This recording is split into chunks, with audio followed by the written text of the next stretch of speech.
Well, good morning, everyone, and welcome to this edition of Coffee with Joe. I'm Joe Asumendi, your host, but if you are a regular viewer of my show, you know that that's not the most important thing. Most important thing about the show is the guy I'm going to introduce you to in about 2 seconds, because I'm very excited about the gentleman I'm going to meet today, because he's going to talk about something I think will be of interest to everybody, and especially with some of the things that have happened since COVID, et cetera, and the changing of office environments and workplace environments.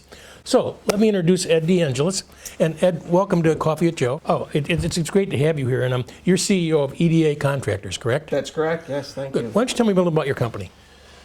So, the company is an exterior envelope company. We do mainly commercial, institutional construction work. So we do the outside of buildings, whether it's masonry, metal panels, roofing, waterproofing.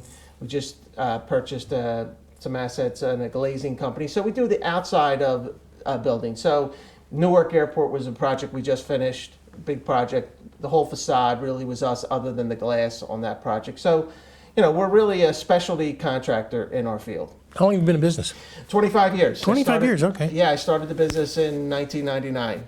Okay. You know, it was something, Joe, that I was a paper boy when I was young, and there was something entrepreneurial that back in the day when paper boys used to go get their papers, put them in a cart, Yeah, right. and walk around the street. I think it really helped hone my desire to be an entrepreneur, because I was able to learn a lot of the traits that you needed to be an entrepreneur. Was, you know, you had to make sure that you delivered for the customer. You had to, you know, go collect. You had to do a lot of those things. You had to deal with the customers in a customer service manner. So it was a great experience for me, and that's when I transitioned in 1999 and I started EDA. Good. Yeah, we share that too. I was a paper boy too, and I had a big basket on my bike. Yep. And you know, you had to, and the biggest thing was it taught you a lot of things. You're exactly right. It taught you respect for the customer, first of all. You weren't just throwing things on the lawn.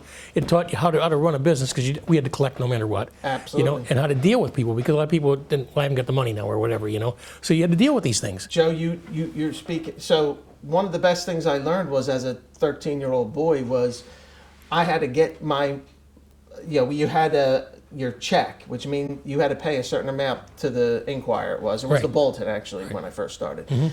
But the people, the customers, the ones that I was able to get some good tips, that treated me well, I treated them well. Right. And then there was other ones that would literally shut the door in my face. Right. When I'm trying to collect $1.45. Exactly.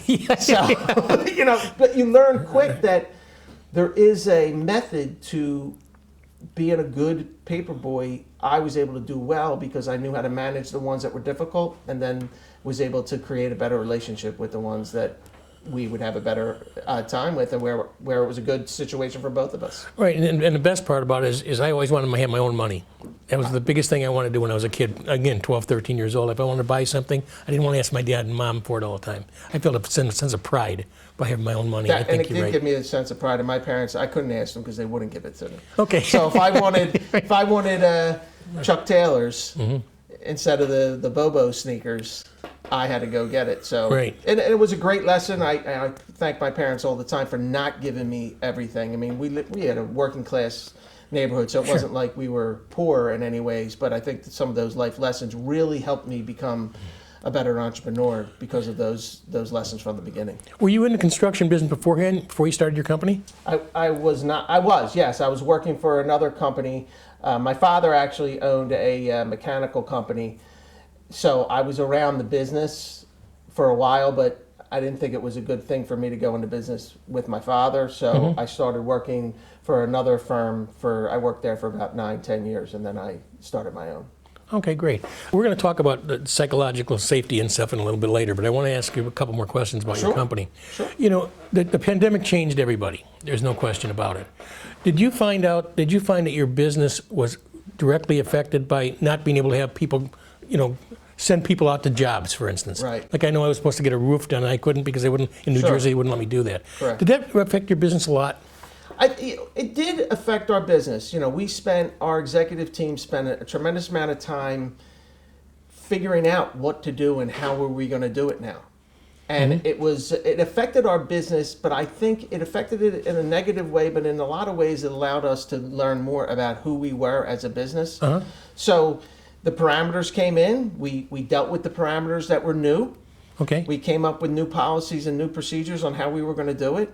And I think a lot of this evolved into where we are today, and we're taking still a lot of the lessons we learned from the pandemic. And I think it's in some ways made us a better company and more mature of how we're going to deliver our services. Well, I think that, one of the things I think that I believe, and I think you do too, is that the pandemic offered you an opportunity, and to really be the best your company can be and offer your best services. A lot of people just think, well, I'm a victim, I can't do that. And I think that you took the exact opposite. Yeah, we're very proud of the way we handled the pandemic. I think it really showed the maturity of our company because we had this bad situation happen. Right. We were able to get together and collaborate as people. Right. Because I didn't know everything. I had never been through a pandemic before. Nobody I'm the has. CEO, but I didn't know. Right. So you bring your teams together. You come up with what are the new rules? How are we going to deal with this? And I have to tell you that I don't think we really missed the beat in the pandemic. Okay. And I think that is something that you're right. We weren't a victim. This happened. It's life. Right. And part of life is learning how to cope with what is in front of you.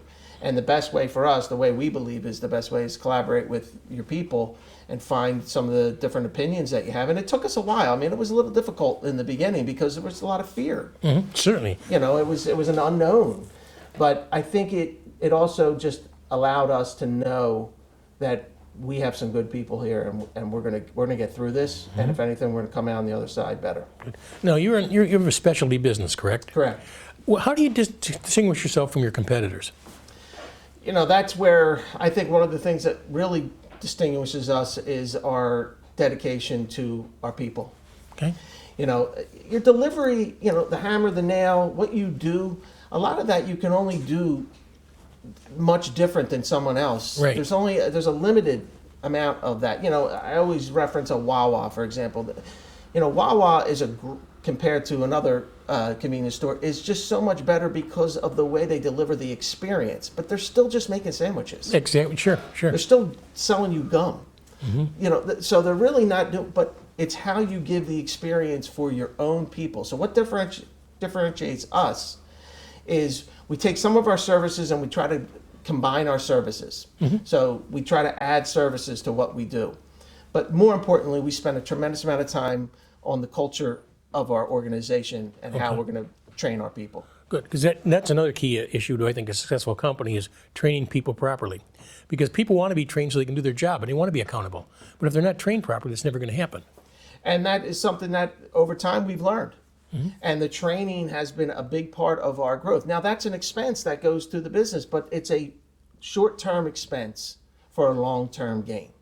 Right. And, we've been in business 25 years, and I like to think, and I feel comfortable that we've grown every year, and we've gotten better every year. And all of it is because we've invested in our training.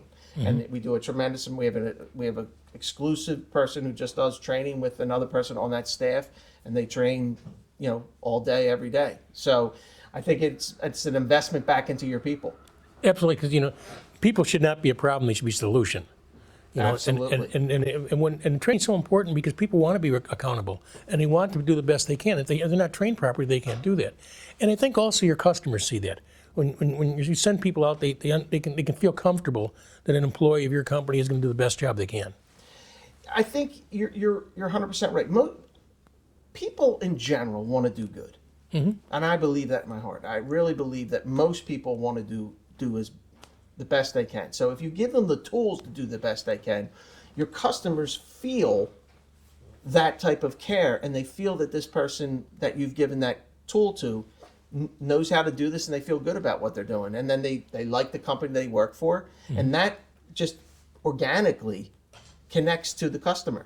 Exactly. And the more you do that, you don't have to force it. It just happens naturally. Right. And, I always say people don't follow people. People follow what people follow. And what's interesting about that is that if you build a culture like that, people will buy into your company. They'll buy it and they'll take ownership of it. If they do that, they're going to want to do the best they can for the customer and for the company itself.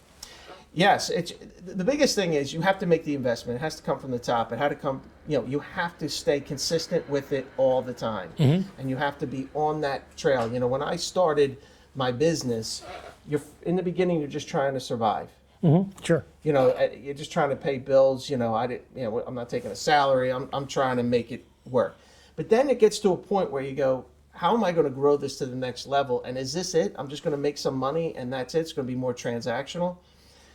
You know, it took us, you know, we started this journey on culture probably in 2010. So it's almost 15 years of being on it. And it's a constant work in progress because human beings are complicated. Exactly. And we all have to learn from each other. So it just takes some time to work through it. But if you make the commitment, I'm here to tell any entrepreneur, when you get to the point where you feel like your business is safe, if you want it to go to the next level, you need to put your time into how do you create a culture that makes a lot of sense so your customers feel that. And then what will happen is people want to work with you more. We do a lot. Most of our business is repeat business. It is. Okay. It's a lot of repeat business. We may find new accounts as we move forward. And the best example of how to get a new account is just send your people in. And once they feel that there's something different, that's how you make a difference. Is your business 100% commercial? It is 100% commercial. So all of our business is commercial. So that's interesting because that's a business that I would think that would hit a lot harder with the pandemic because people were working out of their houses now. You had not many people were going to the office and stuff like that. Did that affect you a lot? It did. I mean, and hardest part for us during the pandemic, which I think we handled well, is remember we have 400 people that work for EDA. Okay. Wow. But 300 of them, you know, or maybe a little bit less, are in the field. They don't get to work from home. Okay. Right. Our field workers had to go into their office, which is on the job. Yeah, exactly. So we had to manage how do we treat everybody fairly while one group has to go into the office and one doesn't. So it was a transition of learning. We're very proud of how we were able to be cognizant of what they're going through and what the office people are going through. Mm-hmm. Now what we've done is we've been able to meld it where we think we have a good flex schedule for people in the office. The field people knew that couldn't be. You can't do flex. But we were very transparent in the way we communicated everything to our staff, which I think really in the long run led them to believe that the company had their best interest. 25 years is a fairly long time to be in business. What are some of the factors you think have really kind of changed the whole industry? So I think, you know, the thing that is changing the industry is, you know, we obviously have a labor shortage. There's not enough people coming into the trades. Mm-hmm. So we're struggling to make sure that we get enough qualified people who want to be in our trade. Right. In addition to that, technology is moving at a fast pace. And we as an industry have to stay up with that. So over those 25 years, I've seen a tremendous amount of growth in technology, but we need more growth in the labor pool. One of the things that we do, which I think is really important over these 25 years, which we're seeing more of now, is, for example, see women go into construction. Okay. That's an important part of where we're going to get more of a pool of people who are coming in. There is nothing that would stop any woman to coming into our industry. Mm-hmm. It's physical work, but it's not as physical where you would have to be of a certain mindset. We want people who want to come in, but the more we get a diverse workforce, the better we are. So over the 25 years, we've become more diverse. The industry is getting more diverse. We're seeing more people come into the industry. We need more. So I'm here to say that our industry needs more. We have people who make a really good living. You know, they have their own home, they have a pension, they have health and welfare, they have a lot of benefits that have really helped them. And then think about this trade.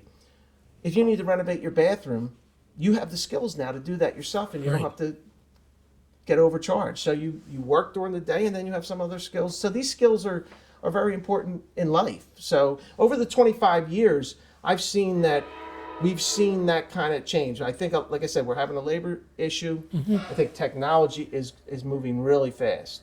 So we got to keep up with the technology. It's not the old days. I mean, from when I came in 25 years ago, now, you know, we did everything on paper.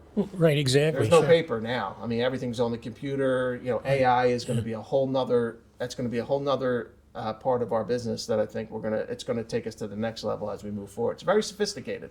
I was going to ask you about that because a lot of people fear AI, but I think a lot of people might embrace it too because it can either help your business or hurt it depending on how you use it, right? I think I'm positive the EDA is going to embrace it. Okay. because we have to embrace it because it's reality. Yeah, exactly. Sure, there are negative things about it that may have an impact, and I also don't want anyone to think that that's going to limit the amount of jobs that are going to happen, because I still think human beings are still the most important asset that any business has. Absolutely. But this AI is going to allow us to do some things quicker, and the technology is going to make things go faster. So if you don't jump on board with that, I mean, we had people when we were competing with were still on paper 10 years ago. Right. Wow. The reality of it is AI is going to change. It's changing the world, and we're going to have to embrace it. And in this construction industry, we're going to have to see how we can utilize it. Yeah, and certainly once you start automating certain things and you cut down expenses and time, because time is of essence, that's going to help everybody. Everybody in your company is going to be able to grow with it. So yes, there's going to be tasks that AI is going to be able to do that's going to eliminate tasks that I have human beings doing. But we're going to reposition those human beings into other tasks, because there's still so many things that only a human can do. Exactly. There's an empathy piece. There's the personality piece. There's the warmth. There's a social aspect of it. You can't get that from AI. You can only get that from a human being. So human beings are always going to be in the mix. It's just going to be, we're going to change the way things are working, and instead of having people do this, we just have to position them doing something else. And AI is going to do things a lot faster, just like the computer did. Exactly. I mean, it's not that, the internet, there was no internet when I mean, there was, but it wasn't used like it is now. Now you think, like, what would I do without it? So I think AI is going to be in that. It is a little scary. It's going so fast. We just have to keep up with it. Well, cell phones is a great example. Perfect example. I mean, because now you always you have one of these with done everything. I remember when I was in the road as a salesperson a long time ago, I had to jump into phone booths and stuff like that, and phone banks, beepers, and all phone that banks, everything, and that's all changed, and because of the cell phones and because of the ability to communicate faster and better. And I think the car was going to get rid of the horses, and what was going to happen, and phones and things. We evolve as human beings. We evolved over thousands and thousands of years. So we're good. Good. We're going to take a little break. Sure. Make a little money for the company. Okay. Then I want to come back with you, Ed, and I want to talk about the culture of your building and your company. Absolutely. Okay? Thank you. Stick around. We'll be right back. Big Flamingo Insurance, what do you want? Yeah, can we get the auto insurance policy? Anything else? Can we add an extra driver? Number 4 combo, your premium comes with pickup spot 2. Okay. When it comes to insurance, you don't have to sacrifice service to save. Wait, this isn't even the right policy. Upgrade to NJM and get the 5-star customer service you deserve with discounts you'll love. Excuse me, Mr. Rollerbird? No jingles or mascots, just great insurance. NJM. Get a quote today. You can be confident choosing Farmers Insurance. There's no need to knock on wood. Perfect. This is an unnatural amount of natural light. Thank you. We are farmers. Bum, bum, bum, bum, bum, bum. Hey, Jake from State Farm. I want that personal price plan. So how's this for personal? I draw mustaches on players' faces when they're asleep. Coach Reed, you don't need to get that personal to get the State Farm personal price plan. It helps you create an affordable price just for you. Oh. Coach, it happened again. I'm gonna get to the bottom of this. Call or click to get a quote today. Like a good neighbor, State Farm is there. She found it. The feeling of finding the psoriasis treatment she's been looking for. Sotyktu is the first of its kind once-daily pill for moderate to severe plaque psoriasis for the chance at clear or almost clear skin. It's like the feeling of finding that outfit psoriasis tried to hide from you, or finding your swimsuit is ready for prime time. Dad! Once daily Sotyktu is proven to get more people clearer skin than the leading pill. Don't take if you're allergic to Sotyktu. Serious reactions can occur. Sotyktu can lower your ability to fight infections, including TB. Serious infections, cancers including lymphoma, muscle problems, and changes in certain labs have occurred. Tell your doctor if you have an infection, liver or kidney problems, high triglycerides, or had a vaccine or plan to. Sotyktu is a TYK2 inhibitor. TYK2 is part of the JAK family. It's not known if Sotyktu has the same risks as JAK inhibitors. Find what plaque psoriasis has been hiding. Ask your dermatologist about Sotyktu for clearer skin. So clearly you. Sotyktu.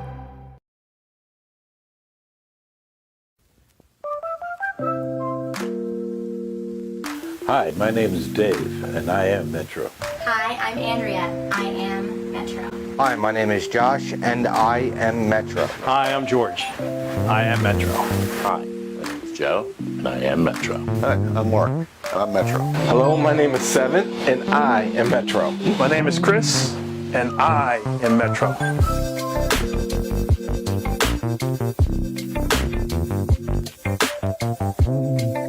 I am Michael Barretto, President and Founder of Metropolis Passenger Logistics, and we are Metro.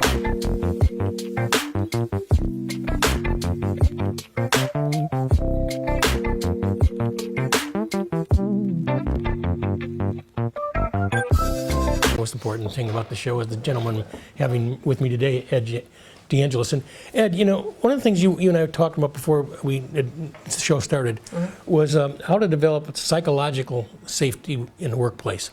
Right. And most of us think of just safety as being a physical thing. Right. How do you tie in psychological safety? You know, psychological safety, as we even discussed before the show, is something that takes some time to create. And I think, you know, the best way to kind of explain how it's going to work is you got to really build trust with your people. And how do you do that? You know, one of the the important ways is for leaders to listen to their people. Right. You know, create opportunity for collaboration with your people. You know, make sure that they are with you so you can understand what their fears are. Because when we talk about psychological safety, physical safety, you know it, you almost feel it in your body if you're close to a ladder or something. So psychological safety, I think, operates the exact same way. Okay. The only way to do that is what we feel is collaborate with your people to try to build some trust. Create social opportunities for them to get to know each other as human beings. Okay. You know, create a place where they know that their voice can be heard. Be vulnerable as leaders. Tell them about your own vulnerabilities, which allows them to then feel comfortable to tell you about their vulnerabilities. It's really important that at EDA that our leaders lead with a vulnerability and an understanding of the people that we employ.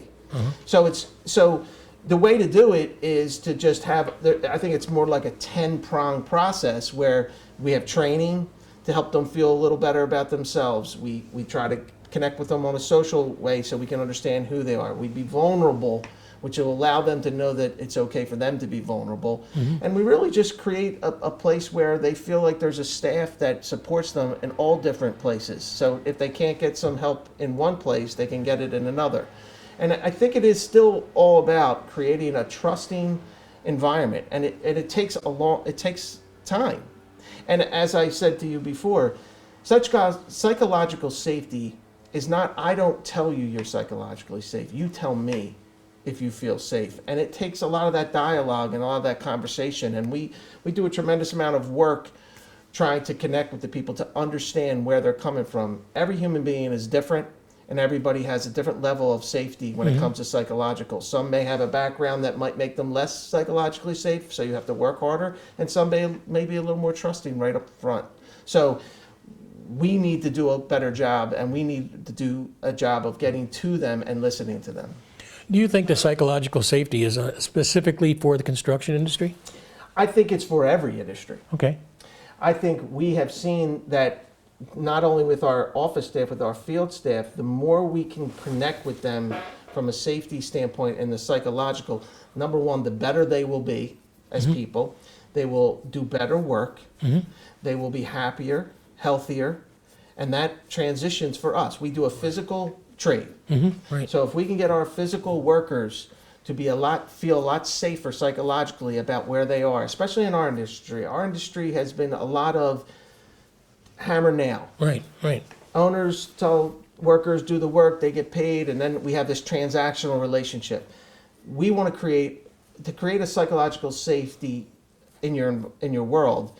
It cannot just be transactional. It has to be human beings really understanding and appreciating each other. So no, I do not think this is just in the construction industry, but I don't think people talk about it enough in the construction industry because we have a very male-dominated industry, and there's this belief because they're physically strong that they can do it. Well, psychological safety is not about a physical safety, that's about a mental safety. So we do a tremendous amount of time trying to work on that mental health.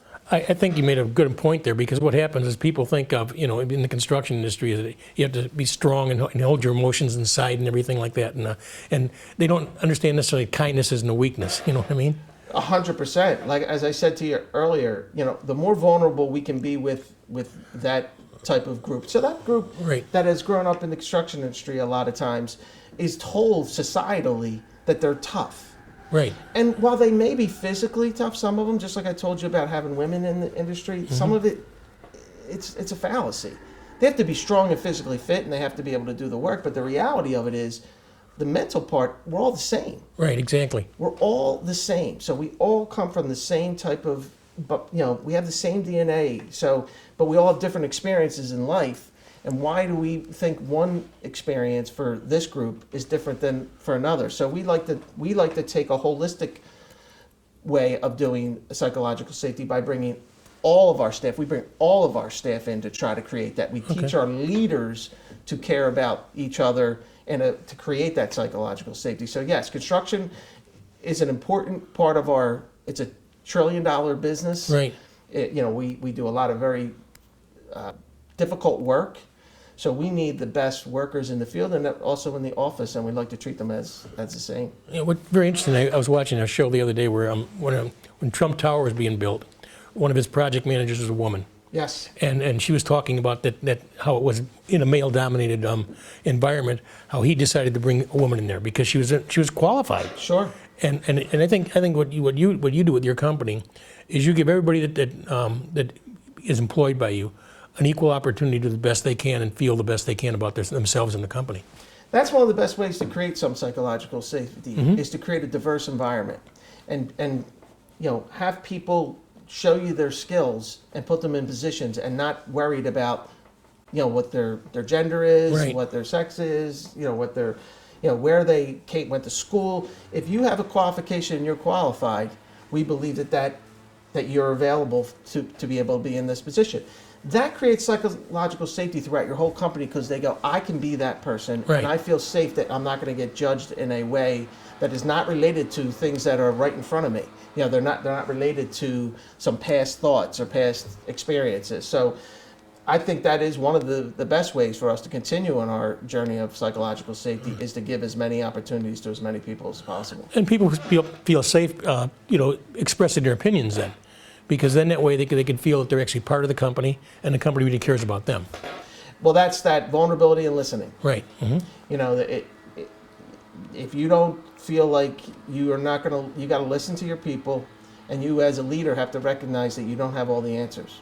Mm-hmm. And the more vulnerable you are at that, the more opportunity you and I have to create a connection. And that is how you create psychological safety. And our job as a business is to give the environment, give the tools for that kind of collaboration and that kind of environment to be fostered. We're seeding this for it to eventually grow where people can feel safe. It's forever. That's another thing. You're never done. No, it's a continual improvement type of thing. Absolutely. Continuous improvement, because you don't really reach a goal, for instance, because you can always improve. You're always going to improve, and you're always going to have new people. So exactly. We're going to have people that are 65 years old. We're going to have people that are 20, 18. Mm-hmm. So they're coming from a whole different experience. So how do you create psychological safety in a group that is that diverse? Right. You have to listen, and you have to create training and different ways to connect to each group and listen to them, because they're going to have different fears within their own self. And just because we're a construction company doesn't mean that we don't think about that. Every business should be thinking about that. There is no business that doesn't need to create a psychological safe environment for their people. It's not a perfection. We're not perfect. We make mistakes. We're growing. We're learning over the years and years of we've been doing this. We learn every year, and all you can say is, are we getting better? And then the thing is, again, it's a journey. And when you take that journey, you've done it over a number of years, so it just gets better and better and better, correct? It does. And all this translates into the reality is this is a strategy. Treating people as humans, humanity as a strategy is what we call it. It results in better business. more profits. You know, your business is stronger. Sure. You can go through a pandemic. You can have something happen. There's going to be things that are going to happen within a business that you have to be able to withstand. And one of the best ways to know whether your business is maturing and getting better is that you've developed this. So this isn't just me wanting to do this because I think it's the right thing to do. This is a good business strategy. Exactly. This is better for business. And if humanity is better because people feel better at their work and they want to go home and they're happy at home and they're happy with their partner and they have better relationships because their experience at work is good, that's going to transcend into a better impact in their life. Well, that's important too, because people that are happy with their jobs are happy overall, I think, because you have to work. I mean, we have to work, and if you find a job that you like, to me, it's not work. It's basically doing what I have to do to put food on my table and clothing, etc. Right. But it's something that is part of my life and part of what I want to do, and I think that's the environment you've set for at EDA. If most of us are spending most of our time, 40 hours a week or 50 hours a week at work, right? As businesses, we have a responsibility to create something that is rewarding. There's a transactional part where there's a duty that has to be done, and there's a check for that. Right. Okay, that's the minimum. After that, what do we do in between there? And then, the legacy that we all want to go on to is to think that what we did made a difference in the world. And I think having good relationships with people makes that happen. And psychological safety is really something that when you create that, honestly, at this point, all I did was give kind of the environment. Now the people are doing it. Our people are doing it. So it's an investment that a business has to make, but it's an investment that I can sit here and say, it 100% will work out if you commit to it. And plus, it'll give your company longevity forever. When you think about that, because once that culture is established, as people change and people come in and go out, it won't make a difference because the culture will stay the same. That's right, and the culture is something. The items that we do will change, but not the culture. Good.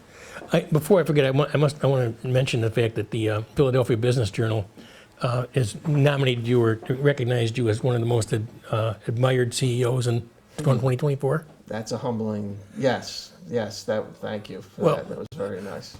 Since I just met you, I will tell you that doesn't surprise me in the least. Well, you're kind. You're too kind. No, because you are such a forward-thinking person.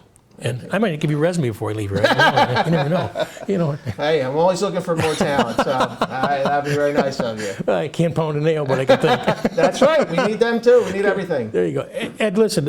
One of the things I wanted to do as I end my program is I want you to look in the cameras there, and I want you to tell people who they can reach you and who should call you. Ed DeAngelis, EDA Contractors. You can go onto our website. We are really looking for anyone who wants a different opportunity, who would like to get an opportunity, and would like to be in a place that will foster a psychologically safe place where I think at the end of the day you'll feel good when you go home. Thank you. Ed DeAngelis.